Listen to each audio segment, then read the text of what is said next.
अस्सलामुअलैकुम प्यारे बच्चों, आज हम पढ़ेंगे जमात चौथी का उर्दू बच्चों, जिसमें हमने पढ़ा सबक नंबर 6 मिट्टी का तेल। बच्चों ये सबक आधा हमने पिछली क्लास में पढ़ा, जो आधा सबक है वो आज इस क्लास में पढ़ेंगे। बच्चों आपको तो मालूम है कि मिट्टी के तेल से की रफ्तार से जैसे गाड़ियाँ, कारखाने और जहाज भी चलते हैं।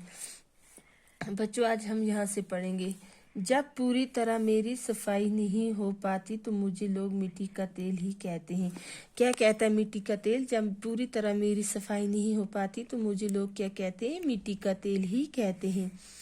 तेल निकाले जाने के बाद मेरा जो मवाद बाकी रह जाता है, क्या कहता है? तेल निकालने के बाद बाकी जो मेरा मवाद, जो उसका मैल शैल बाकी रह जाता है, वो काफ़ी गाढ़ा होता है। वो क्या होता है? काफ़ी गाढ़ा हो गया, मोटा, काफ़ी मोटा होता है। मेरी इस शक्ल को ग्रीस कहा जाता है। क्या कहता है? मेरी इस शक्ल को क्या कहते हैं? ग्रीस कहा जाता है। ग्रीस बच्चों आपको पता है कि वो गाड़ियों को भी लगता है और हर चीज़ को भी ग्रीस भी के लिए काम आता है। ग्रीस मशीनों के कुल पुर्जों को चिकनार रखने के काम आता है। जो क्या है, ग्रीस जो है, जो मशीनें के क्या पुर्जों को चिकनार हो गया, तर रखने के काम आता है। इसके बाद भी जो मवाद बाकी रहता है उससे तरकोल कहते हैं। और उसके बाद भी जो उसका मैल या कुछ बाकी रहता है उससे क्या कहते हैं? तरकोल कहते हैं। बच्चों आपने तरकोल का नाम सुना ही होगा और आपने देखी भी है तरकोल। आप जिन साफ सुथरी और पुख्ता सड़कों पर पैदल चलते हैं या गाड़ियों में सफ़र करें, उन पर तरकोल होता है।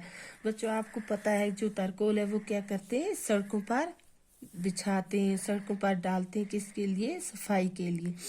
तरकोल को रेत और बाजरी के साथ मिलाकर सड़कों की तामीर के काम में लाया जाता है। बच्चों जो तरकोल है उसको रेत और बजरी में के साथ मिलाकर क्या करते हैं? सड़कों की तामीर, सड़कों के बनाने में लाया जाता है। यूं तो मेरे वजूद का कोई हिस्सा भी बेकार नहीं होता। क्या कहता है मिट्टी का तेल? मेरे वजूद का कोई भी हिस्सा बेकार नहीं होता। लैंप और लालटेन से जल कर अंधेरे घर को रोशन करता हूँ। क्या कहता है? लैंप और लालटेन से जल कर क्या करता हूँ? अंधेरे घर को रोशन करता हूँ। स्टोव भी मेरे दम से चलता है। जो बच्चों आपको पता है स्टोव भी मिट्टी के तेल से ही जलता है। मेरे बच्चे कुच्चे मैल से मोमबत्तियाँ बनाई जाती। जो उसका बच्चा कुच्चा मैल होता है उससे क्या बनाते हैं बच्चों? मोमबत्तियाँ। इन्हीं बेशुमार फ़ायदों की वजह से मुझे सियाल सोना भी कहा जाता है। क्या कहता है? इन्हीं बेशुमार फ़ायदे की वजह से क्या कहता है मिट्टी का तेल? मुझे सियाल सोना भी कहा बहती हुई चीज़, सियाल हो गया बहती हुई चीज़, सोना, सियाल सोना भी कहा जाता है। बच्चों अब आप आइए पेज नंबर 39 पर, पढ़िए और समझिए। अब मैं आपको अल्फाज और माने यहाँ पे बुक से ही बताऊंगी और ये आप अपनी कॉपी पर लिखना। पढ़िए और समझिए। गहराई, गहराई हो गया सबसे नीची जगह। क्या हो गया? गहराई किसको कहते हैं बच्चों? सबसे नीची जगह को। कौवा हो गया चश्मा। गाढ़ा हो गया मोटा। निखर जाना हो गया चमकना। नापायद हो गया नाबूद, गायब, छुपा हुआ।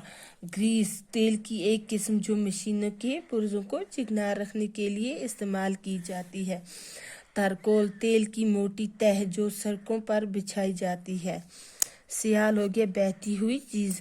बच्चों मुझे उम्मीद है कि ये जो मैंने आपको अल्फाज माने बुक से ये पढ़ाए आप अपनी कॉपी पर लिखोगे और इन्हें याद भी करोगे। अल्लाह हाफिज़।